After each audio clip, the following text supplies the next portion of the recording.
Good morning students. छात्रों, आज हम जल की अवस्थाएं, स्टेट्स ऑफ वाटर के विषय में आपको जानकारी देंगे। तो प्रकृति में जल ठोस, द्रव तथा गैस, इन तीन अवस्थाओं में पाया जाता है। ठोस, द्रव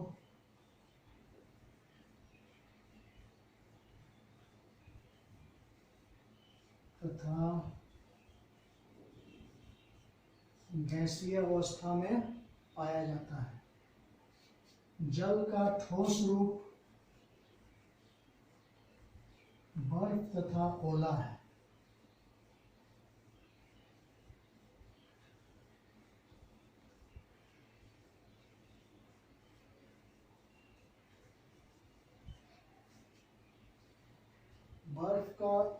जल का ठोस रूप बर्फ तथा ओला है। यह द्रव रूप में प्रकृति में नदियों, झीलों, सागरों में पाया जाता है। यह जल की सामान्य अवस्था है तथा जल गैसीय अवस्था में भाप या जलवाष्प के रूप में पाया जाता है।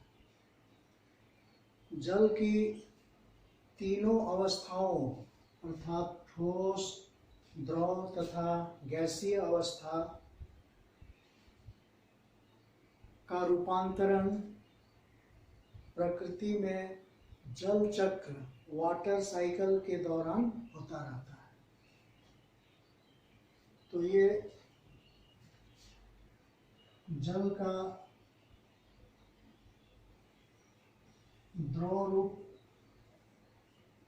ये हो गया पानी, जो प्रकृति में नदियों, झीलों, तालाबों में पाया जाता है। और जल का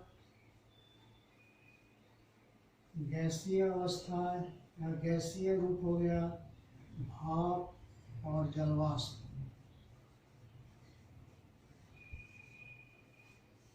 तो जल की इन तीनों अवस्थाओं का रूपांतरण प्रकृति में जल चक्र के दौरान होता है।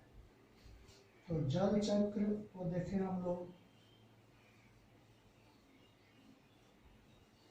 Water cycle.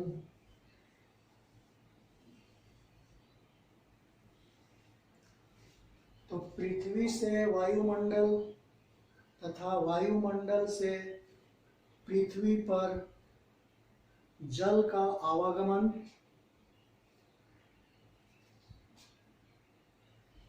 आवागमन की क्रिया एक चक्रीय क्रम में होती है। जल के इसी चक्रीय क्रम को जल चक्र कहते हैं। पृथ्वी से वायुमंडल तथा वायुमंडल से पृथ्वी पर जल का आवागमन एक चक्रीय क्रम में होता रहता है। जल के इस चक्रीय क्रम को जल चक्र कहते हैं। अब देखें कि पृथ्वी से वायुमंडल और वायुमंडल से पृथ्वी तक जल का ये चक्र किस प्रकार चलता है। तो पृथ्वी पर हम देखते हैं नदियों, झीलों, सागरों में जल जमा रहता है। तो ये जल वाष्पीकरण द्वारा भाप में बदलता है। पेड़ पौधे की पत्तियां भी वाष्पोत्सर्जन द्वारा पानी को जलवाष्प के रूप में वायुमंडल में छोड़ती है। तो ये सभी जलवाष्प वायुमंडल में जाकर बादल का निर्माण करते हैं। फिर ये बादल संघनित होकर बर्फ, ओला तथा वर्षा के रूप में पृथ्वी पर गिरते हैं। वर्षा का जल पृथ्वी की सतह से बहता हुआ पुनः नदियों, झीलों, सागरों में जमा हो जाता है।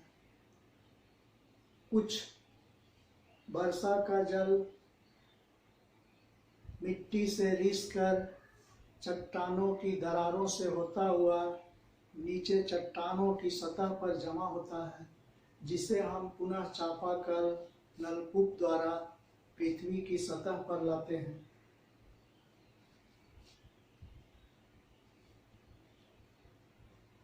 पौधे भी मिट्टी से जल का अवशोषण करते हैं। इस तरह से प्रकृति में जल का चक्र चलता रहता है। पृथ्वी में जो जल के स्रोत नदी, झील, तालाब, इस सब का पानी भाप बनकर वायुमंडल में गया। वायुमंडल में वह भाप बादलों का निर्माण किया। बादल संघनित होकर फिर वर्षा के रूप में या बर्फ, ओला के रूप में पृथ्वी पर गिरते हैं। पृथ्वी पर वह बहकर फिर नदी, तालाब में जमा होता है। कुछ पानी मिट्टी में रिस कर चला जाता है, चट्टानों की सतहों पर जमा होता है। उस पानी को हम फिर नलकूप या चापानल द्वारा पृथ्वी की सतह पर लाते हैं। पौधे भी मिट्टी से जल का अवशोषण करते हैं। इस तरह से जल का चक्र चलता रहता है। इस जल के कारण ही पृथ्वी पर जल की कुल मात्रा स्थिर रहती है। तो ये जल चक्र हुआ। अब हम लोग प्रकृति में जल के स्रोत देखें। प्रकृति में जल के स्रोत। तो प्रकृति में जल के मुख्य स्रोत कौन कौन है? तो सबसे पहला है वर्षा का जल।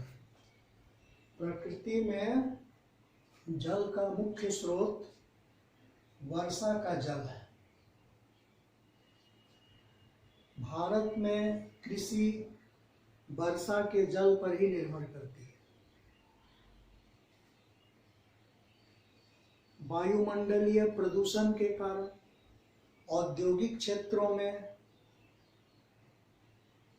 वर्षा जल के साथ धूल कण, सल्फर तथा नाइट्रोजन के ऑक्साइड आदि मिल जाते हैं और यह वर्षा जल अम्ल वर्षा के रूप में बदल जाता है।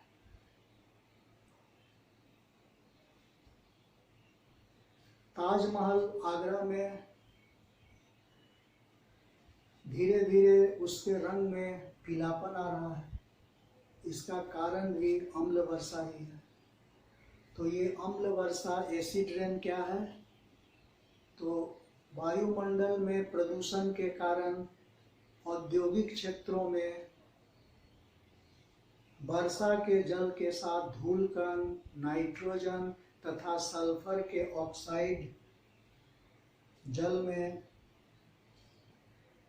घुले रहते हैं। इस प्रकार के वर्षा को अम्ल वर्षा कहते हैं। तो पहला हो गया वर्षा का जल। ये प्रकृति में जल का मुख्य स्रोत है। अब आइए दूसरा देखें। वर्षा का प्रकृति में जल का दूसरा स्रोत क्या है? तो दूसरा है सतही जल।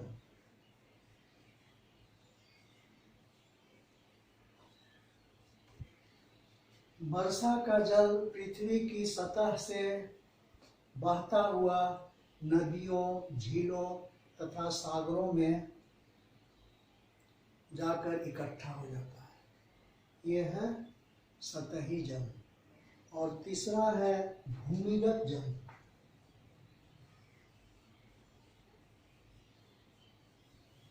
भूमिगत जल सतही जल है।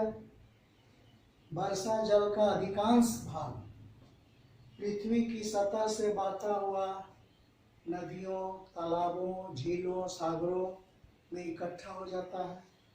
और भूमिगत जल है वर्षा जल का कुछ भाग मिट्टी के छिद्रों से होता हुआ चट्टानों की दरारों को पार कर चट्टान की सतह पर जाकर जमा होता है।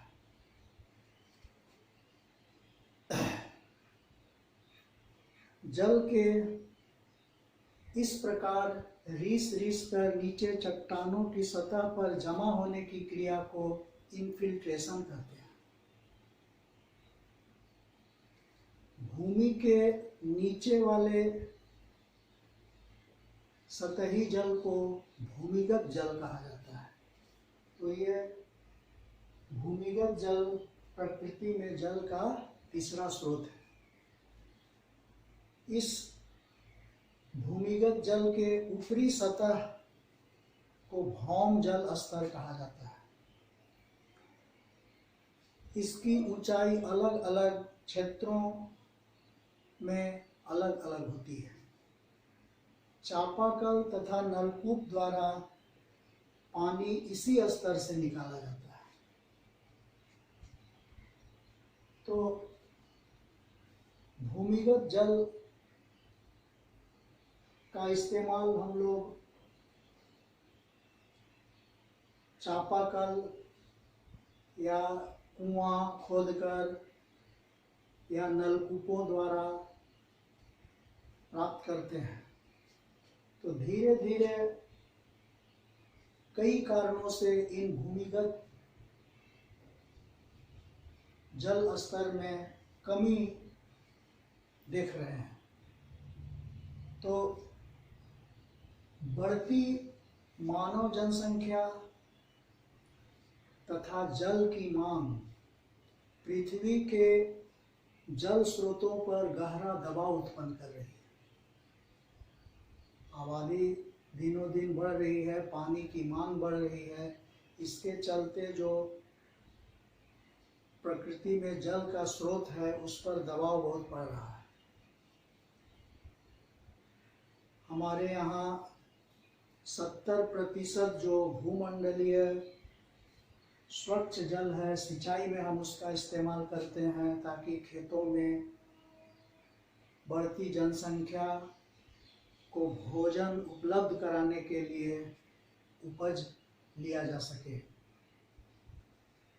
इस कारण भी तथा औद्योगिक क्षेत्रों, कल कारखानों में भी जल की मांग बढ़ी हुई है। हम प्रति व्यक्ति जल की खपत भी करते हैं, इसकी मांग भी बढ़ी हुई है। इन सब के कारण भौम जल स्तर में कमी आई है। इस भौम जल स्तर में कमी का प्रमुख कारण क्या क्या है? तो अभी बताए, जनसंख्या वृद्धि, कृषिगत उपयोग, औद्योगिकरण, वर्षा का असमान वितरण, जंगलों की कटाई तथा जल की बर्बादी, ये भौम जल स्तर में कमी के कुछ प्रमुख कारण हैं। हमारे यहाँ वर्षा का असमान वितरण है। कहीं पर वर्षा अधिक होती है तो कहीं वर्षा कम होती है। झारखंड राज्य में वार्षिक